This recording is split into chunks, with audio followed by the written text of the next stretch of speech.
Today I want to look at encountering God's promotion.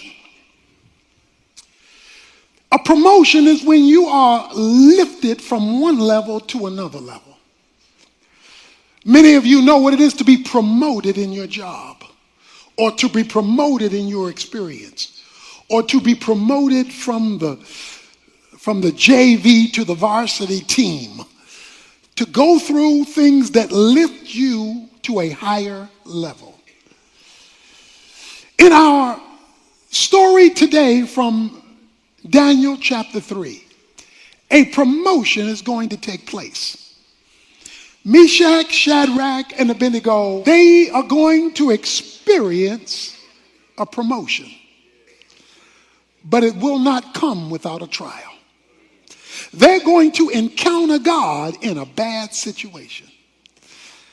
Now, some of the things I am going to say from this passage will not feel right and will not be comfortable.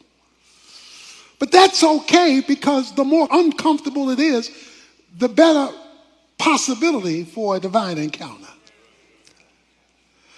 Let's start with the backdrop of the story.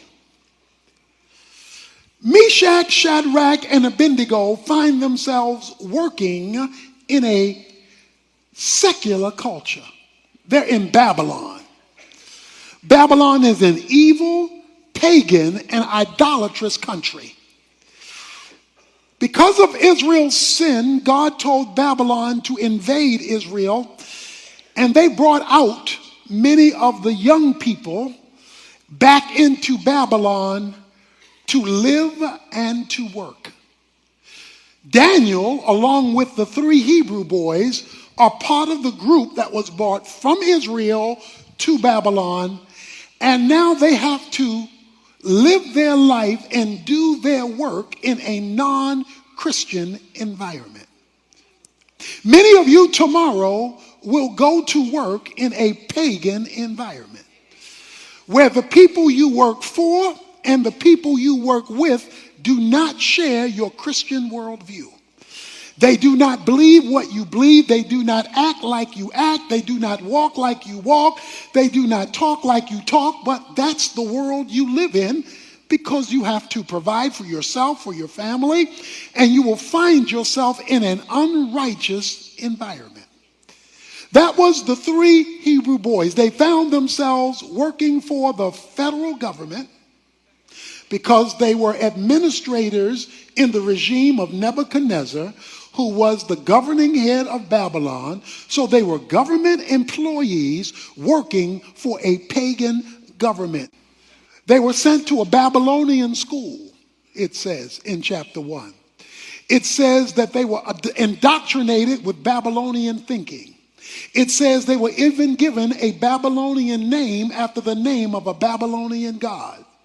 So the culture was trying to de-Israelize them and pro-Babylonize them, trying to take their mindset from the rearing of their faith to the raising of the culture.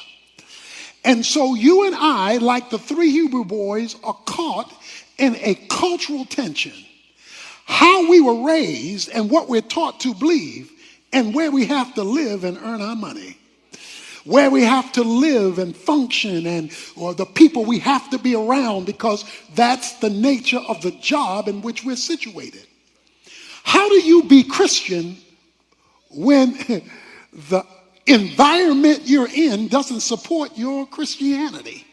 So that's the situation, that's the circumstance that they find themselves in.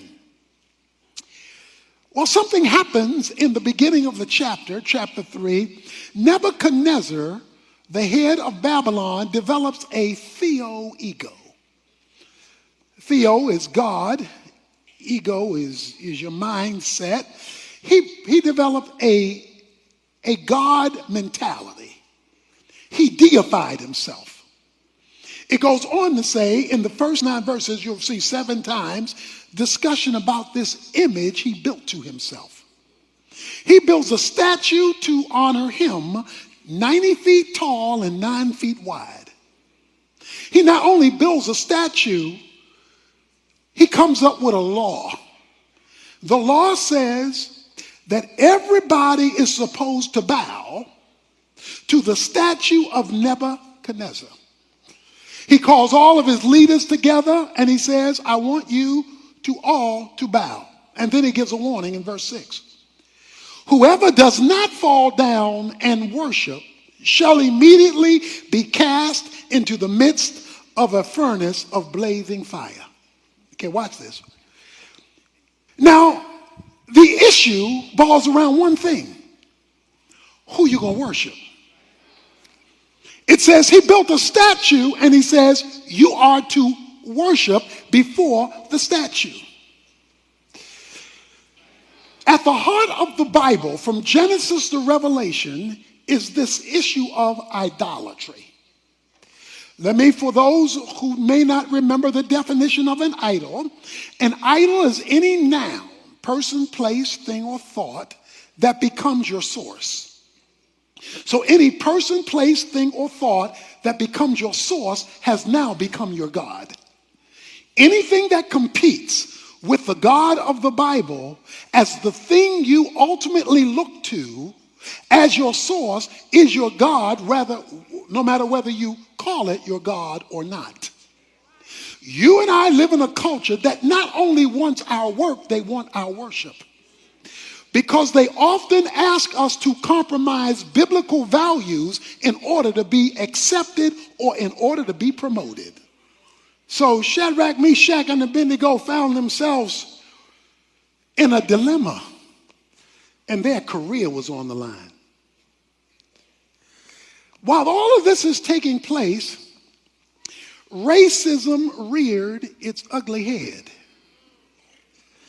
A racial dilemma takes place because verse 8 says, for this reason at that time certain Chaldeans came forth and brought charges against the Jews.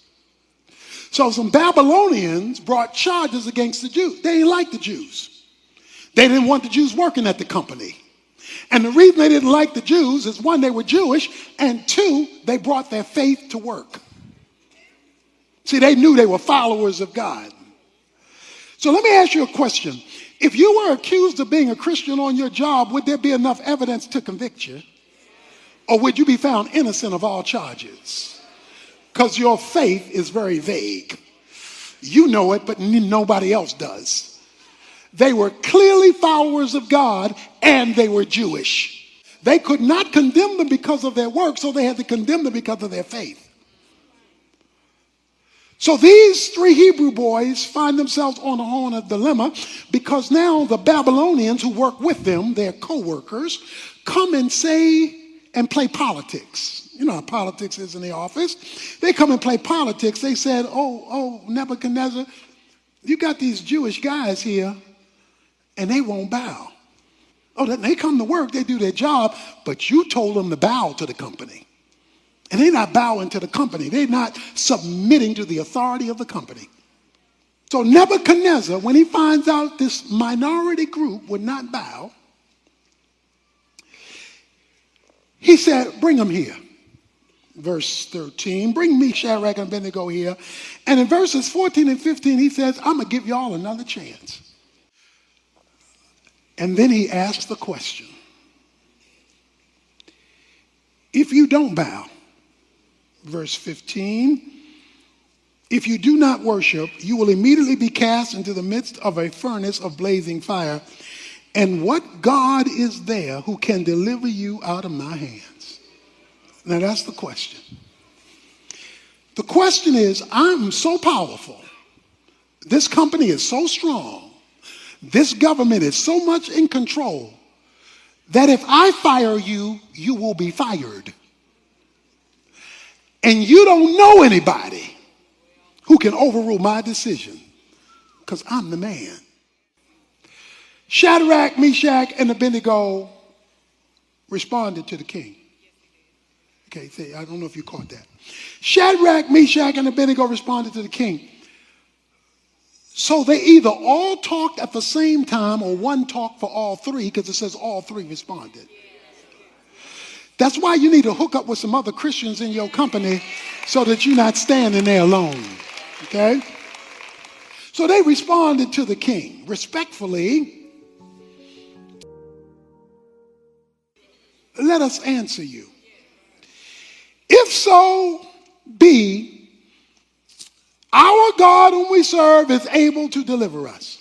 You are to look at your occupation as service to the Lord through the vehicle of that company. It is the Lord Christ whom you serve.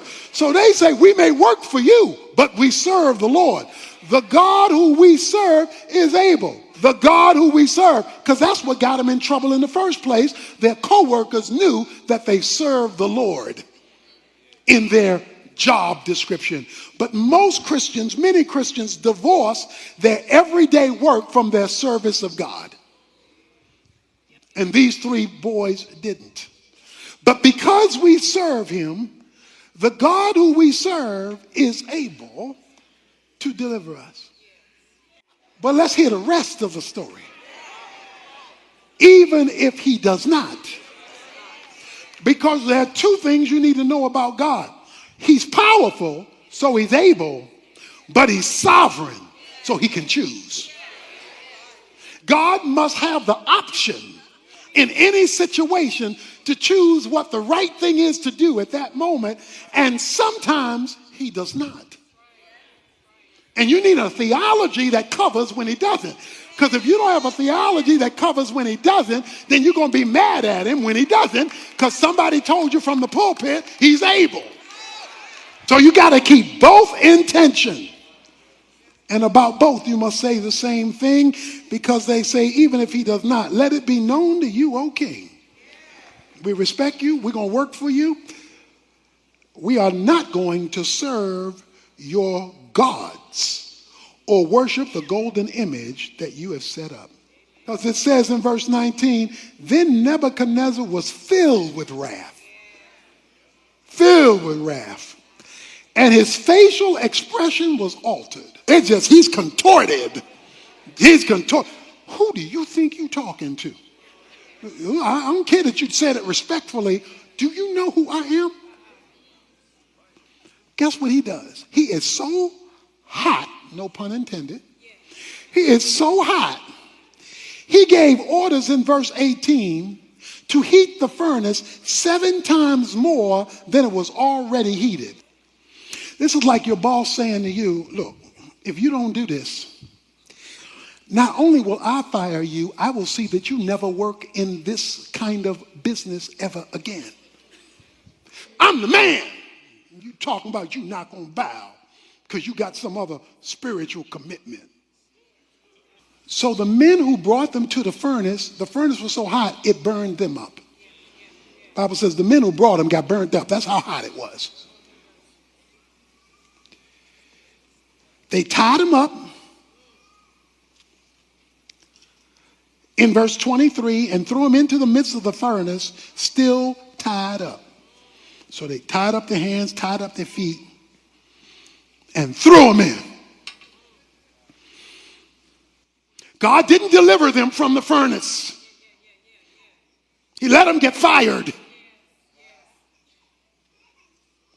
But something happens. Verse 24, then Nebuchadnezzar the king was astounded, and he stood up in haste. He said to his high officials, was it not 3 men we cast bound into the midst of the fire? Come on now, help me with my math. Wasn't it 1, 2, 3, Meshach, Shadrach, and Abednego? They replied to the king, well, certainly, king, we put 3 guys in there. He said, well, come here. Look through this glass. Look, verse 25. I see 4 men loosed and walking around in the midst of the fire without harm, and the appearance of the 4th is like a son of the gods. Okay, see, you could preach right here. He says, we put in 3, right? Yeah, we put in 3. Well, how come? And we tied them up, right? Yeah, we tied them up. Okay. Well, why am I seeing 4? So if we put in 3, Why for? And how they walking around when we tied them up? No, nobody burnt, nobody. Okay, watch this. Sometimes when God wants to give you an encounter with him, sometimes he takes you out of it. Sometimes he delivers you from it. Sometimes you don't have to worry about it. But sometimes he wants to take you through it or join you in it, not deliver you from it. Sometimes he wants you to see what it's like when you're in the fire and not being burned by the fire. You're in the bad situation at work and he's working right beside you. He says, I see four, and the fourth one I see looks like somebody straight from heaven. Sometimes heaven wants to join you in a bad situation without taking you out of it. He just gonna join you in it. But whether he takes you from it or joins you in it, you have an encounter with the living God, because you're supposed to be all shook up, all tied up, all screaming and hollering and worried and depressed. And here you are walking around the fire. Here you are strutting around the fire. Here you are moving around the fire. They messing with you at work and you still walking. They criticizing you at work and you still praising. They making it hard for you and you still getting it on. Why? Because you know you're not by yourself. Because sometimes he wants you to see what it's like when you're in the fire with the Lord.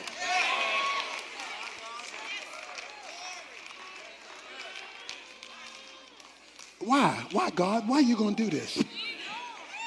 Look, I need to walk with you. I need to walk with you. Walk with me. I want you to turn to 1 Peter. I want to walk you through a series of scriptures. I want to walk you through a series. You need to know these scriptures in 1 Peter to show you this is not just Old Testament. This is New Testament. He says in 1 Peter a number of scriptures that will change your bad situation at work, change your bad situation at the company when you have this kind of understanding of a bad suffering season in your life. He says in 1 Peter chapter 2, verse 20, he says, for what credit is there if when you sin, you are harshly treated? You endure it with patience. But if when you do what is right and suffer, for if you patiently endure, this finds favor with God. So if you're doing right and taking your stand, you're making God happy and you're finding favor with God even though you're suffering. Look at chapter 3, verse 14. He says, but even if you should suffer for the sake of righteousness, you are blessed. And do not fear their intimidation. I don't care who they are or what their title is. Don't be scared of their intimidation. And do not be troubled just because they talking smack and talking noise if you're suffering for righteousness. Verse 17. For it is better if God should will it so that you suffer for doing what is right rather than doing what is wrong. Finally, he says in chapter 5, verse 10, after you have suffered for a little while, the God of all grace, who called you by his eternal glory in Christ, will himself perfect, confirm, strengthen, and establish you. To him be the dominion. He gonna call the final shot. He gonna say where this job situation works out, whether there or somebody else. Because remember, your job, your government is only your resource. It is not your source. Some of you remember my story when I was in seminary working at Trailways. I was loading and unloading buses. They came to me because they had a scam. The scam was when people went out for lunch, then somebody else would punch them in after an hour, even though they may stay out 3 or 4 hours and hadn't been punched in. And so you rotated, and somebody did that for you, you did that for somebody else. They came and said to me, well, here's the deal. This is how you do it. This is your day to punch somebody else in after an hour, even though they'll be gone 3 hours, and then somebody will do that for you. In other words, rob the company of time and money and what's going on. So I told him, I said, I can't do that because as a Christian, that's stealing, and that's not.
Something I can do. And they said, oh no, you don't understand. Everybody does it. It's the way we roll up in here. So you got to expect, you can't be an exception. Everybody does it. Let's get over this Christian stuff, and this is how we do it in the company. I said, I'm so sorry, respectfully, I can't do that. Well, they said, well, since you can't do that, you're going to be unloading a lot of these buses by yourself. When the buses came in, I wound up having to unload a lot of them by myself because they wouldn't help me because I didn't conform to what they were asking me to do that was clearly unbiblical with the company. This went on for weeks and weeks and weeks. I'm discouraged, I'm depressed, and I had that same attitude that we all have sometimes. God, why are you letting this happen to me when I'm trying to be fair to you? A number of months later, I got a call. The call-in was to come to the owner's office or the manager's office for Trailways. I went in the manager's office. He said to me, we've been having a night supervisor come around at night to see what was going on with the night shift. We are very aware of this scheme that they're doing of punching people in when they really haven't come back. We're also aware that you were not a participant. So what we would like to do is make you manager of the whole shift. Now, I didn't know somebody was watching. I didn't know there was a fourth person in the fire. I didn't know that something else was going on. But you have to understand that when God decides to promote you, it doesn't matter what men say to you. So it's time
for us to take a stand. A man was on an island one day, and he got shipwrecked on this island, and nobody was there. He was out there by himself, and he wondered, well, how was he going to survive on this island? He put some sticks together to make a little hut to keep him away from the inclement weather, and he got in that hut. But through a series of events, the hut caught on fire. So the hut is on fire. He's on this isolated island. A few days later, a boat comes to deliver him from the island. He said, well, how did you know I was on the island? Oh, they said it was simple. We saw the smoke signals you were sending up to let us know you were here. Sometimes God lets you catch fire, but it's really a smoke signal saying to God, here's where I am. And even though I'm in a fire, I know you know where I'm located. So I want you to go back to work tomorrow and serve the Lord Christ. I want you to go back to work tomorrow and be a Christian on your job, serving with excellence, serving the Lord, but knowing the Lord knows where you're sitting. He knows how long he wants you there. He knows when it's time to move, and he knows the bills that you have to pay, and says he is your source and everything else is your resource. You can lift your head up high, and even if the rest of the folk don't like you on the job, you just find you a Meshach, a Shadrach, and an Abednego, and you take your stand for God, because God ultimately owns the company. Let's give him some